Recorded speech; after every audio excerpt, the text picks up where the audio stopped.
I'd say we may as well start with Man City. Obviously, top of the league. Winning every game. De Bruyne not even playing because he's been injured. What are your thoughts, Ryan? Yeah, well, I've been walking around with a big smile on my face pretty much since the turn of the year. Well, probably before the turn of the year. The last time I was on the show, it's been it's just the whole season in general, isn't it? It's remarkable how things have gone back and forth. Looking back at the stats, at the start of the season, we had 8 points after 5 games. We got slapped at home by Leicester. We lost away to Spurs. It was, draws against Leeds and West Ham. Obviously, United and Liverpool were both draws as well. And then it was just, just this change in fortune. They say it was after the West Brom game, don't they? That's in the press, that they all sort of called a spade in the dressing room, and they had it out and said, well, where do we want the season to go? And it's just gone from strength to strength. And like you say, that's without De Bruyne for large parts of it, but more so, the main man, Sergio Aguero has been missing probably, it feels like 85% of the season. It's up there. I think he hasn't started a game for months now. Yeah, it's probably more than 85% of the season. I know that he played a couple at the beginning, got injured. I think he came on as a sub 6-7 weeks ago. He's been on the bench a few times, but if you take him in particular, obviously going back a few years, and I don't understand. I know there's pressure, and Andy, you can come in on this as well, or Mart. I know there's pressure on clubs to bring people back. Star strikers. One comes to mind is Michael Owen. Going back a few years, I remember him playing. He played for England. I think it was when he was with Liverpool before he got his major hamstring injury, and he tweaked something. You come off and then you're back within a couple of weeks. You're on the bench. You're sitting there for 50, 60 minutes, and supposedly you've got top physiotherapists, top trainers, because you're paying these people millions of pounds to play on a Saturday, and they come to their, you're back on, 60 minutes have gone, you're on the side of the pitch, you warm up for 2 or 3 minutes, you do a couple of stretches, and then you're back on. And this is my question, open floor to any of you. How is that the case for a multi-million-pound player who's been paid a fortune, where somebody like Colin Jackson, he's doing one race for 110-meter hurdles, and he'll be warming up and stretching for an hour and 45 minutes to get his muscles ready, compared to a guy who's been injured? He's obviously got short hamstrings, because that was a problem with him for his career. What's the score with that? Anyone? What do you think, Ant? It's interesting. The hamstring thing is quite interesting, isn't it? Because people always used to say, someone's got a hamstring injury, that's it now. They're gone for whatever it is, 6-8 weeks.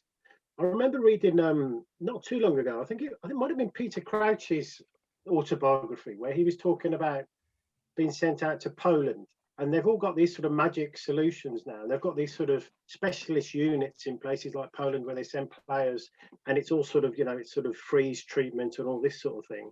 And the idea is that you actually can get people back much more quickly from hamstring injuries. And I think, I'm not suggesting that, that's the case here, but I think certainly the medics behind clubs, and they're obviously under pressure, as you say, to bring these players back more quickly, star players back more quickly.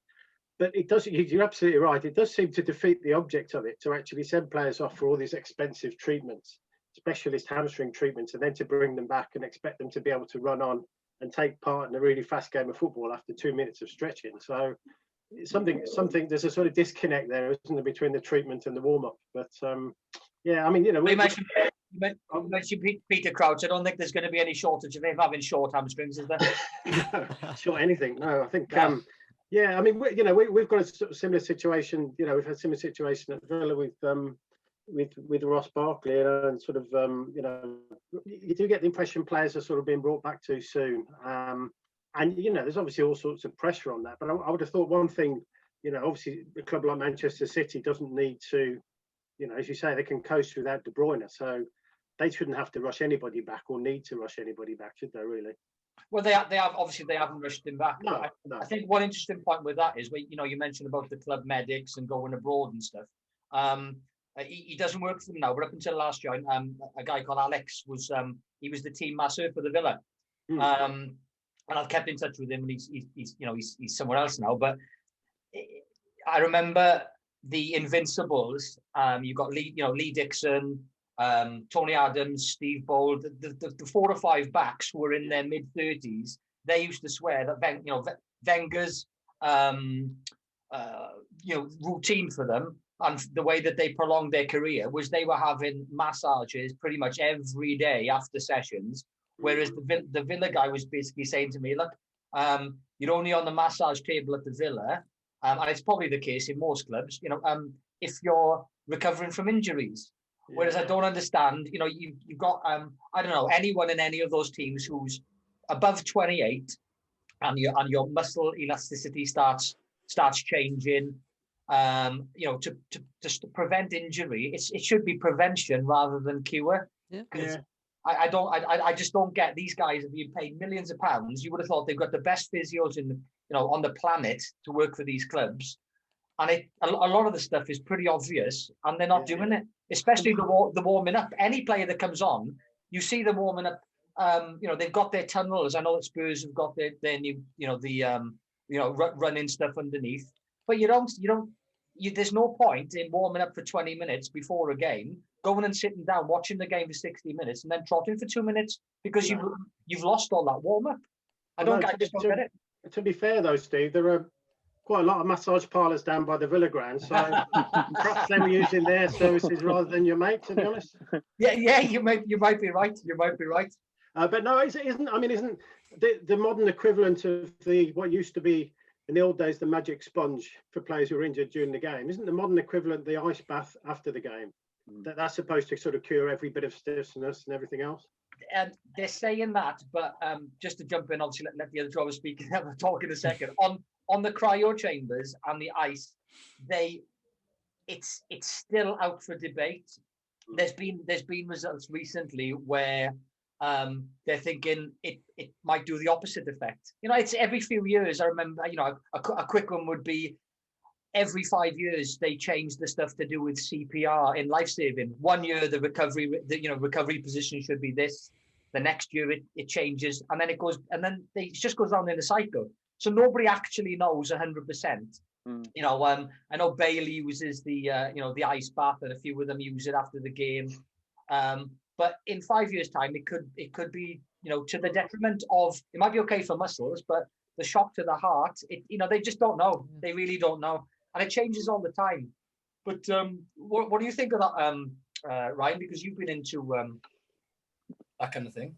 Yeah, I think Tevez is springing to mind. I remember I did the tour of the Etihad a few years ago now. It was the second time I'd done the tour. And the tour guide, was sharing little nuggets of information. And he pointed out in the changing rooms, he said, that bath there, Carlos Tevez goes in there. As soon as he gets in after the first half, he'll strip off and he'll have a complete ice bath listening to the team talk. And then we'll get out, kit back up in a brand new kit and go out. I was thinking, surely that can't be true. But then, they're playing in kits, and I started noticing he's coming out immaculate again. And, so the big name players are swearing by that sort of treatment. So I don't disagree that there's sort of waves of new initiatives and things are changing all the time, isn't it? So, yeah, I don't disagree. When you were discussing there, I was thinking of other sports, and rugby stands out for me because a lot of these clubs, they've got bikes and things like that, in the touchline area.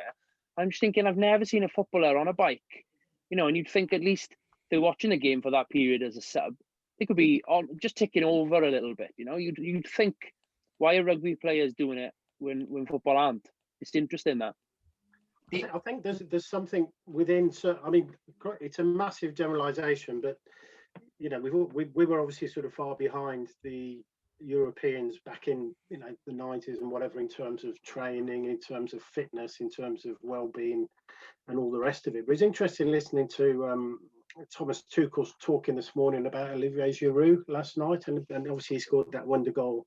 And he was basically saying, he's an absolute sort of exemplary professional footballer. He looks after himself. He's in incredible shape. His training is brilliant, and his diet and everything else. I mean, you wonder to a degree whether, you know, you can offer the best treatment and best facilities in the world, but it's got to really be down to the player to actually sort of follow all that stuff as well, hasn't it? You know, and I just wonder whether some of, you know, again, we're mostly talking about blokes in their 20s, aren't we? You wonder whether, you know, sometimes they're not helping themselves to get back from these injuries. I think with, you mentioned rugby and football, the big difference between rugby and football, rugby is light years ahead of football on the fitness side of things. I was lucky enough back in, I think it was probably the early 90s. My manager was the Welsh fitness coach of rugby, Peter Herbert, and he was the right, you know, Ryan knows him. And I used to watch the Welsh rugby team train on our leisure centre sports track. And, you know, you're talking early 90s, maybe even, you know, late 80s, they had Prozone, you know, basically tracking all the players around the pitch, you know, how far they'd run and everything. He had data on every single thing, the fitness tests, every game, how far they'd run. So in effect, nobody could hide. Where in the 90s, a perfect example would be somebody like Berbatov, probably run about a mile a game compared to, you know, others who ran 10, 11, 12, 15 kilometers a game. You couldn't get away with that in rugby. No. There's nowhere to hide. All their injury data, every single thing was there in the early 90s. You know, fast forward 30 years, and now you're getting that in football. You know, they've got the, I don't know what it's called, but it'd be the same as Prozone. They've got that little chip in the back of their shirts, and it you know, you can see exactly what they've done. So you wouldn't, you know, you can't hide now, whereas before you could. And the other thing, just flipping back to what you mentioned, Ryan, about the you know, changing kits. You know, that's coming now. I remember we played in Denmark. We got to the final of the competition. It poured down with rain, and obviously because with Norwich City it was a professional outfit even back then. Half time, we had brand new kits. You jump in the shower, you have a cup of tea to warm yourself up because you had 15 minutes. And that was back in the, you know, in the early 90s. No, that was 84. That was. So as far as changing kits and stuff, they all have all of that. You know, whoever wants to do that, they, you know, because you've got 15 minutes. But jumping on the pitch after, you know, as you said, the rugby, they got the spin bikes. They're sitting on the bikes 15, 20 minutes, and it's not just for your muscles for injuries. It's for you know, it's for your heart. If you're sitting down watching a rugby match or a football match, and I suppose a resting heart rate for somebody like in Man City is probably around about 50 beats a minute, then they literally go in from that into doing a couple of sprints and jumping from 50 up to 150 in, you know, a few seconds. You've got to have that lead time of gradual, and in, you know, they might not see it now, but in the future, you know, that could it might be bad for them in the long run. And again, I can't understand why these top guys they must be getting paid a lot of money to look after their top players. They're obviously failing because they're bringing people back too early. Like Aguero, he's come back. He's been injured. He's come back. He's on the bench. He's on the bench, you know, tonight. But surely you should be playing, you know, second team games, playing in an under 21s game. Has he done any of that before coming back on the bench? Not that I'm aware of, but I think, to be honest, I'm quite glad he's wrapped up in cotton wool for the time being. I think the Germans will be a challenge, but all the bookies and everything are making us favourites to progress out of after the second leg. I'm more than happy because last year we could have done with him going into the Champions League run in the final stages. Obviously, where we slipped up, but I think if they can get him back and take his time with his recovery, I'm not saying I disagree with it at the moment. I'm not saying we don't need him. I'd love to get him on the pitch because I think Gabriel Jesus is probably one of our weakest links at the minute for me. That's being really critical of him. But yeah, I'm happy with him sitting there, resting his heart and his hamstrings, and he can come back on when we get the business end of the season. But what I'm getting at is, should he even be there? if he hasn't had any second team games Mm. or, you know, it's totally different than training, being match fit. You know, as you know, you've played yourself. You can train 7 days a week in any sport, but you go into a match, if you haven't played matches, second teams, you get the knocks. You don't get those knocks in training. You know, so if he hasn't, that's what I'm getting at. Yeah, no, I know what you're saying. It's a tricky. I don't, you know, they're not going to throw him in there. He's still going to be in good shape and on a reasonable level of fitness, but he needs minutes, doesn't he? So I'm sure he's having that on the training field. In the current climate, with the pandemic and everything, I don't know whether it's a case of they're allowed to, you know, go back and forth with different, you know, sort of developmental teams and things like that. I'm not too sure, but I'm sure they're building up his fitness and his strength in his muscles. They're conditioning him and things so that he can have some sort of impact on the season. Anyway, what are your thoughts, Mart, on Man City? Well, pretty depressing weekend for me this weekend. I don't think I've enjoyed watching an Arsenal City game since Clichy, Nasri, Toure, Adebayor. Am I missing anyone since all they jumped ship? Yeah, not fun memories for me. I think it took about 1 minute and 20 seconds to ruin my weekend. Not that we didn't have a warning sign about 30 seconds before when I think Mara skinned 2 or 3 people and lumped the ball over the top. Bit of a recycle back to him and then sent it back over 1-0. There were some positives though. You know, usually in a game like that, we concede really early, we just capitulate completely. And I guess we defended a bit more resolute, but the only main note I really had from the Arsenal City game, and that's all I've really got for this match written in my notes actually, says Xhaka and El Neni, and then utterly ineffective in caps, because I really don't understand the paradigm going on in Arteta's head when he pairs these two together in midfield. To me, they're basically just two of the same player. Sorry, I know you asked me about Man City, and I've just basically gone on to complain about Arsenal. But it sums up quite well how I've felt for the last couple of days. It's just super frustrating. It's just another usual performance from us against the top sides in recent years. Unless, like the United game, for example, the previous fixture we won when we got a lucky penalty and managed to hold on to the 3 points. You know, just sit deep, occasionally press as a unit, but usually, to be fair, Ødegaard, I noticed him sort of getting on the front foot a hell of a lot more than Ozil would have. Any reason to slag that guy off now he's left? You know, in terms of damage limitation, being the scoreline, fair enough. You know, it works and it got the job done, but we really do struggle. Yeah, it's funny you mentioning Arsenal there in relation to Man City, because it seems to me Man City this season, it really reminds me of those seasons. It must have been back in the 90s, I suppose, where Arsenal used to start slowly and then they would just build up, and then after Christmas they were practically unbeatable.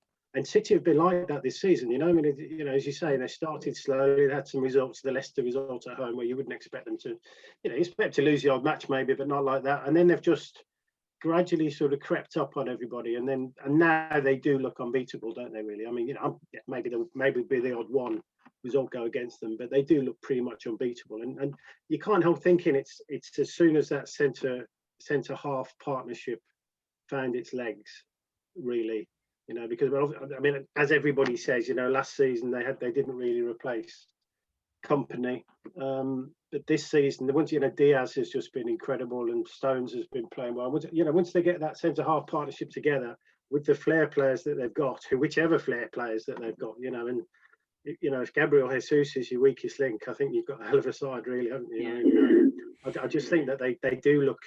They do look, like the Arsenal of old at the moment, or they just look like they could just win every single game from here to the end of the season. For me, including the Champions League,